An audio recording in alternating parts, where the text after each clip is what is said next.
በአዲስ አበባ ውስጥ በሚገኝ ኮንዶሚኒየም ላይ እጅግ አስደንጋጭ ነገር ተከስቷል። በጅቦች ተነክሶ ከባድ ጉዳት የደረሰበት ታዳጊ በሕክምና ሲረዳ ቆይቶ ሕይወቱ ማለፉም ተገልጿል።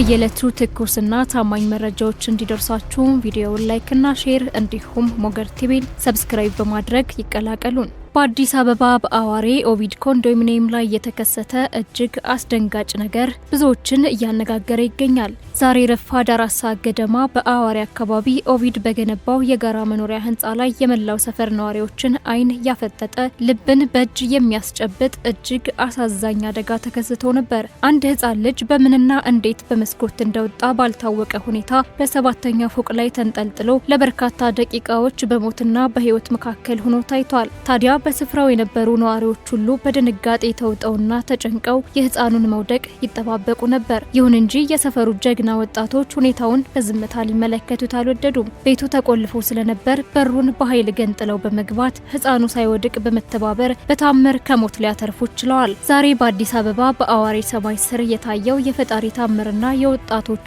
ርብርብ የአንዲት ህፃን ነፍስ ለመታደግ ችሏል። በመሆኑም ወላጆች በተለይም ደግሞ ከፍታ ባላቸው ህንፃዎች ላይ የሚኖሩ ለልጆቻቸው ከፍተኛ ጥንቃቄ እንዲያደርጉ ጥሪ ቀርቧል። የመስኮትና የባህር መውጫ ወይም ባልኮኒ መዝጊያዎችንም በደንብ መፈተሽ እንደሚገባቸው ተገልጿል። ዛሬ በታምር የተረፈው ይህ ህፃንም ለሁላችንም ትልቅ ማስጠንቀቂያ ነው ተብሏል።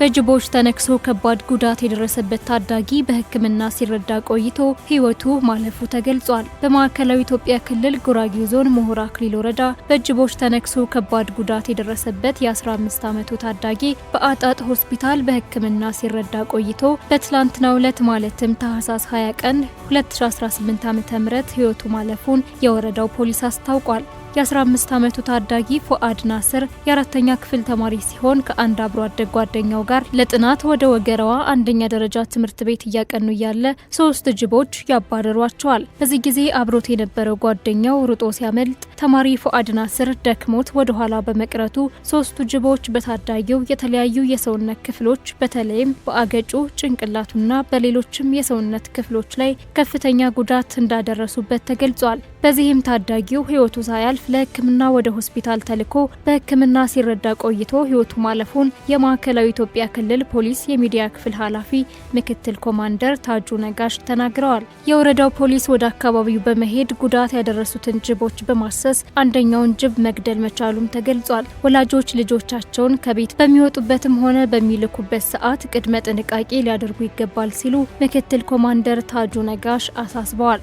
በደቡብ ኮሪያዋ ቀዳማዊት እመቤት ላይ የ15 ዓመት እስራት መጠየቁ ተገለጸ።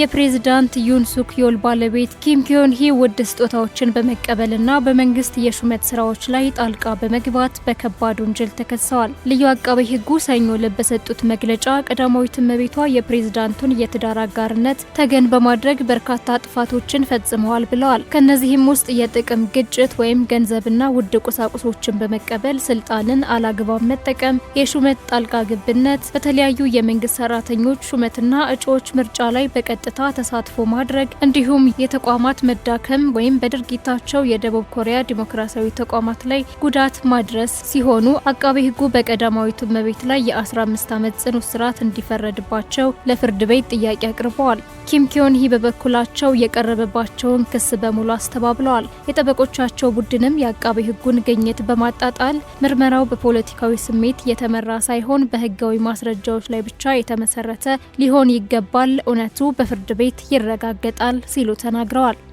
ውድ ተመልካቾቻችን ለዛሬ ያዘጋጀናቸው ዋና ዋና መረጃዎች በዚሁ ተጠናቀዋል። በየዕለቱ ትኩስና ታማኝ መረጃዎች እንዲደርሷችሁ ሞገር ቲቪ ላይክና ሼር እንዲሁም ሰብስክራይብ በማድረግ ይቀላቀሉን።